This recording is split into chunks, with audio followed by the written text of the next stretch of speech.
Pretentious is a word that has been heavily linked to Jonathan Glazer's skeletal adaptation of the Michel Faber's sci-fi novel, and while it's not hard to understand this criticism, Under the Skin was the only film that I felt warranted a second viewing last year.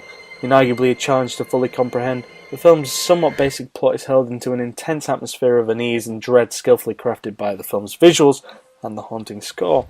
While it's proven to be a polarising affair between critics and audiences, Under the Skin's trance-like approach was one of the year's best cinema experiences, and I emphasise the use of the term experience.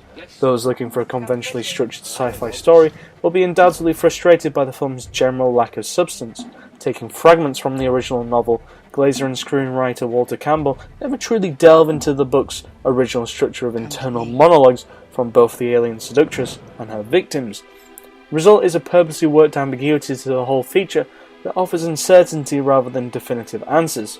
With the absence of extensive dialogue, Scarlett Johansson's performance is mainly conveyed through body language and subtlety, and it's a relatively strong one.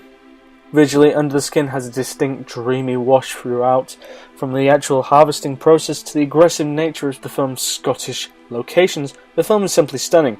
Long drawn-out shots of scenery and the sparsity of cuts are unfortunate stereotypes of art house cinema, and while they're present here, they're used with a sincere level of restraint. Scotland's wilderness and cityscapes offer a striking contrast in flux with the changing demeanour of the film. Meanwhile, the radiant light from car dashboards and Glasgow's streetlights highlights interesting perspectives and temperaments to both the characters and environments. Coupled with this is the soundtrack. Mika Levy's score is strangely hypnotic and suitably haunting, with long drawn-out strings and sharp shifts in tone that complements the surreal nature of the visuals. It's probably my favourite soundtrack of last year. A genuinely unnerving and an intense affair, Under the Skin was more an experience than a film per se.